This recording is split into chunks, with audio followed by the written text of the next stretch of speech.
All right, everybody, this is a song I wrote. It's called I Had Other Plans.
And welcome everyone. Again, I'm Roy Berkowitz, your platform assistant today. And Amy, we're lucky to have Amy to join us in music. And I'm especially happy to say Cheryl Welsh-Charrier will be speaking with Notice What You Notice. She'll be talking about, I love that title, Notice What You Notice, our doorway into co-creation. So I look forward to hearing and being with you, Cheryl. I'm glad I'm part of your warm-up act. This is by Storm Jameson. There is only one world, the world pressing against you at this minute. There is only 1 minute in which you are alive, this minute, here and now.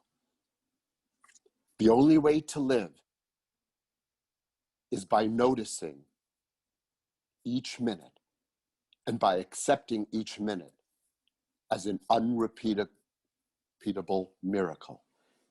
The only way to live is by noticing each minute and by accepting each minute as an unrepeatable miracle.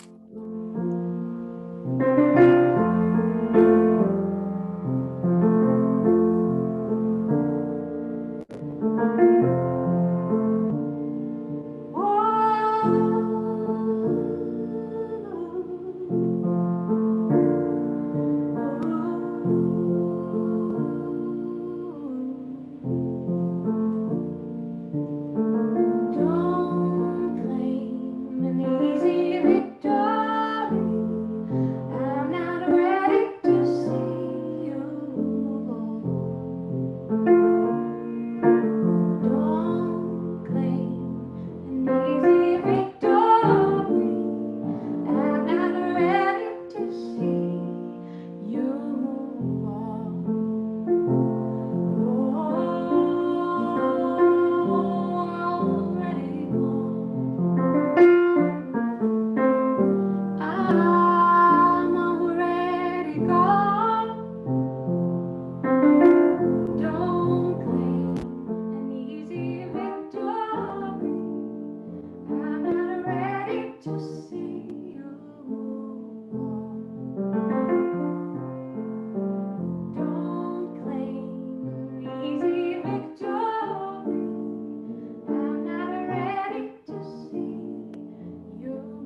better. Come on, believe me. Don't claim an easy victory.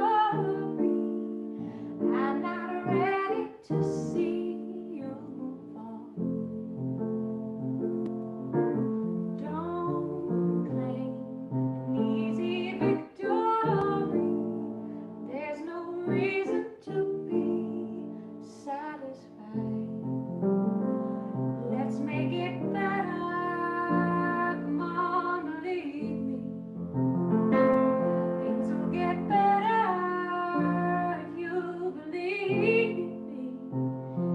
Let's make it better. Come on, believe. Things will get brighter if you believe me.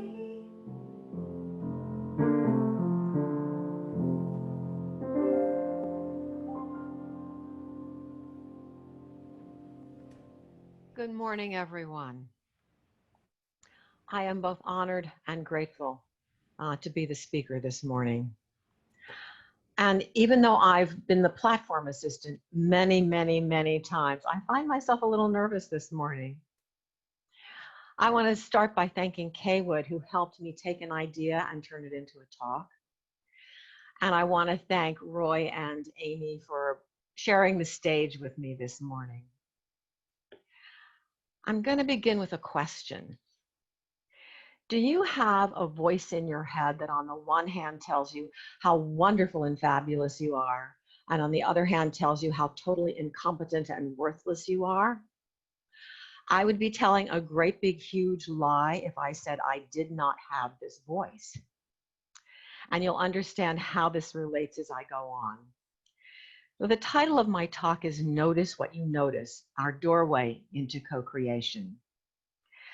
Chicks and my yoga teacher uses the phrase notice what you notice a lot. It's not meant for physical sensations and observations alone. It might begin that way, but as we notice something about the body, we might then notice that we're emotionally stuck or stubbornly reluctant. For example, my left hip is more flexible than my right hip. It always has been. I don't know why. While I accept that and work around it, I still notice that I'm frustrated by it. Noticing more, I find that I'm a little resentful that I can't fix it. And noticing still more, a little concerned about that, how that might play out as my body ages. As I contemplated this, I realized that the idea of noticing what we notice goes way beyond the physical. As travelers on the spiritual path, people practicing awareness and willingness, it's rather like peeling away the layers of an onion. Peel away one layer, and more comes to the surface. More is revealed, new levels of awareness enter. As travelers on the unity path, we have the guidance of the 5 basic principles. 1, there is only one presence and one power active in as the universe in my life, God the good. 2, our essence is of God, therefore we are inherently good. This God essence was fully expressed in Jesus the Christ. 3, we are co-creators with God, creating reality through thoughts held in mind. 4, through prayer and meditation, we align our heart-mind with God. Denials and affirmations are tools we use. And 5, through thoughts, words, and actions, we live the truth we know. Let's go back to principle 3. We are co-creators with God, creating reality through thoughts held in mind. Whenever Reverend Sandy speaks, she reminds us that we're co-creating. At the end of a prayer, we often hear the phrase, "Thy will, not mine, be done." Chick and I were in a workshop 2 or so decades ago, and the presenter used to say, if God gave us free will, why on earth would we want to give it back? And she preferred to use, I will to will thy will, meaning I choose to use my free will to further the will of the Creator. And that is perhaps where co-creation begins. the awareness that the will of God does and can work through us. But oh, how we do get in our own way. I notice this in myself every day. I pray, I meditate, I say my affirmations, and darn if that negative voice doesn't pop in to visit most days. I don't know about you, but sometimes I feel like all I have are questions. How do I reconcile the conflicting messages from the voice in my head? How do I achieve a complete and lasting sense of peace? Why can't I stay grounded in the present moment, free from self-judgment? And sometimes I feel like just sinking into resignation. But Emmett Fox calls resignation a sin. He says it is really an unwholesome mixture of cowardice and, get ready for it, sloth. He goes on to say, we have no business to be resigned for inharmony of any kind, because inharmony cannot be the will of God. Inharmony does not foster co-creation, but noticing the inharmony and becoming aware of the resistance it creates might get us to and possibly through the doorway. As I travel the path, I sometimes feel like I don't know who I am anymore. Here's what Eckhart Tolle has to say about that. I usually congratulate people when they tell me I don't know who I am anymore. Then they look perplexed and ask, are you saying it's a good thing to be confused? I ask them to investigate. In other words, notice what you notice. What does it mean to be confused? I don't know is not confusion. I don't know, but I should know, or I don't know, but I need to know is confusion. Is it possible to let go of the belief that you should or need to know who you are? In other words, can you cease looking to conceptual definitions to give you a sense of self? Can you cease looking to thought for an identity? When you let go of the belief that you should or need to know who you are, what happens to confusion? Suddenly it's gone. When you fully accept that you don't know, you actually enter a state of peace and clarity that is closer to who you truly are than thought could ever be. Defining yourself through thought is limiting yourself.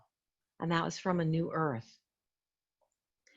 Noticing what you notice becomes a tool to assist us with stepping over the threshold into co-creation. Ellen Davenport, in her book, The 5 Principles, begins her chapter on co-creation with, "Now the fun begins!" exclamation mark. She calls it the spiritual principle that governs our lives, whether we know it or not. So we might as well walk through the doorway and know it. And as truth students, we already do know it. We just get a little sidetracked from time to time. In an interview on PBS NewsHour, I heard David Brooks use the phrase useful discomfort. It was used in the context of the turmoil in our country and in the world. It's the kind of discomfort that makes people think about their lives in relation to the lives of others. The kind of discomfort that points to the need for change and hopefully leads us into action. Ever interested in personal evolution and growth, I wondered how useful discomfort works in our lives and what changes manifest from it. Many of our character flaws seem to be hardwired into us and bubble up reflexively based on what's going on around us. When we practice awareness and notice what we're noticing, things that register as uncomfortable may become useful discomforts. Khalil Gibran said, "Much of your pain is self-chosen. It's the bitter poison by which the physician heals your sick self." And Eckhart Tolle, in a conversation with Oprah Winfrey, said that spiritual awakening happens when you are out of your comfort zone. And I know that's true for me. There's a song by John Buccino called "Temporary," with the repeated phrase, "everything is temporary." And that's true. Everything in our temporal world is temporary. The song is a mother talking to her child about divorce, but in our lives, kids grow up and leave home. The older generation dies, relationships end. We move and old friendships fade away. Everything is temporary except one thing: spirit. We get caught up in the discomfort and resign ourselves to the illusion that we are somehow separate from spirit. But these discomforts can become useful as well. They can be opportunities to travel in a different direction and discover things about ourselves that we didn't know before. A recent Daily Word put it, we can shift our thoughts away from life's transient rhythms and align with the divine light we carry within. In a single day, I'm capable of experiencing many different feelings and emotions, some of which can be incredibly uncomfortable. For example, I was sitting on the porch one morning, noticing how beautiful it was. It was sunny and warm with a breeze, very pleasant, very calming, very conducive to simply sitting and being. I was also feeling hunger and didn't know why since I'd just had breakfast. The hunger stirred up a restlessness that almost tipped over into anger about the need to get busy and do something productive. Interesting to be noticing those two things, those two opposites converging. Later during the same day, I was in the kitchen preparing dinner and life felt spacious to me. It's difficult to explain, but I would describe it as feeling open and receptive to life as opposed to closed off and fearful. It's a lovely feeling and not the first time I've had it.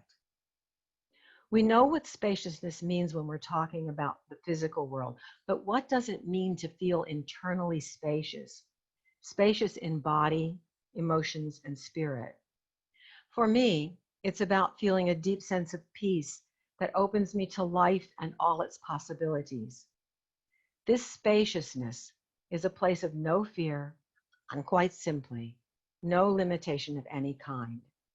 It's what beingness is for me and where co-creation lives. I imagine this as the intensely alive energy field that Eckhart Tolle calls the inner body. We come to sense it and know it when we notice it, become aware of it, and allow any sense of limitation to drop away. Kay would describe this as kingdom of heaven consciousness. It's also been called the upper room and the secret place of the Most High. I remember the upper room as a magazine that my grandmother subscribed to. The Metaphysical Bible Dictionary calls it the upper chamber to which the disciples went for the baptism of the Holy Spirit after the resurrection. A high state of mind we assume in thinking about spiritual things. The dictionary goes on to say, in order to have this Holy Spirit baptism, we must be looking for it. We must be looking for it.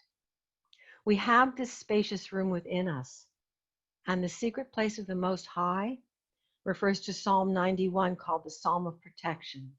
It begins, he who dwells in the protection of the Most High shall abide under the shadow of the Almighty.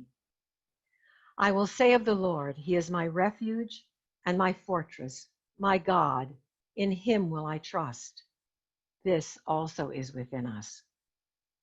An awareness of the inner body, the incredible feeling of internal spaciousness, widens the doorway and allows us to go deeper and practice what Georgiana Tree West talks about in the Forward to Keep a True Lent, as fasting from all unworthy thought and feasting on the good and the true. She writes, fast from criticism and condemnation and feast on brotherly love. Fast from false beliefs in sickness and weakness and feast on the truth of God's omnipresent perfect life. Fast from false beliefs in lack of limitation and feast on the truth of God's bountiful goodwill. In other words, practice co-creating with God in everything we do. As we notice thoughts of limitation, of being less than we truly are, creep into our minds this week, we can ask ourselves, is this in divine order? Does this further God's will for me and my life? Then, notice what you notice. At this time, let's prepare for meditation. As we go into meditation, I'm going to read the daily word for August 6th, which is nurture.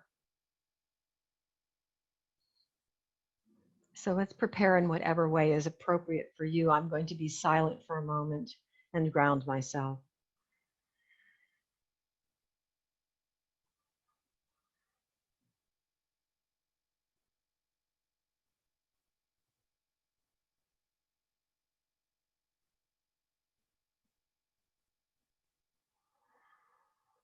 I celebrate my divine nature and nurture my very being.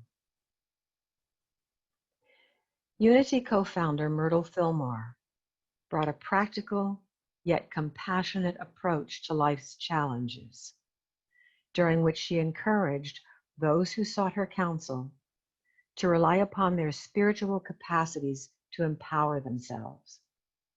Get busy by using the truth you know, she wrote.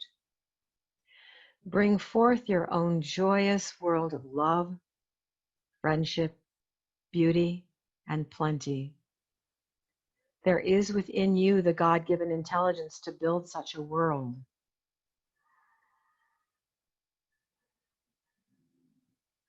I create a nurturing environment, a place of beauty, peace, health, and happiness by trusting the power and the presence of God within.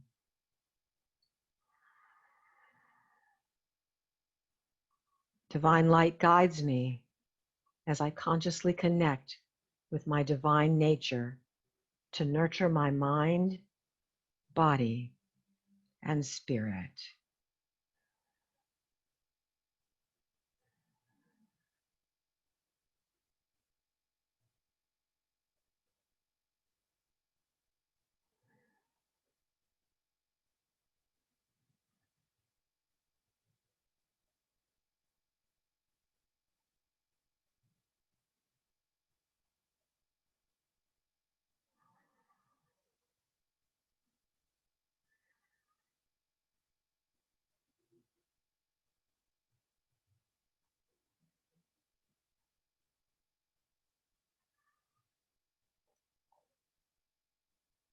Divine light guides me as I consciously connect with my divine nature to nurture my mind, body, and spirit.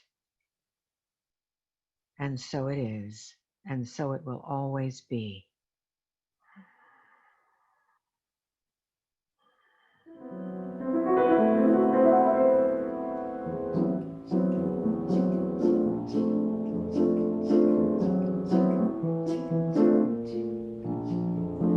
We both are lost and alone in the world. Walk with me in the gentle rain. Come, little one, you have me in the world, and just stay with our love for a while. I feel your tears as they fall on my cheek. They are warm like the gentle rain. Come, little one,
Thank you so much, Amy. Thank you so much, Cheryl, for those words. In the closing prayer, the theme I've chosen is belonging. It seems like such an important theme nowadays, where people don't always feel like they belong.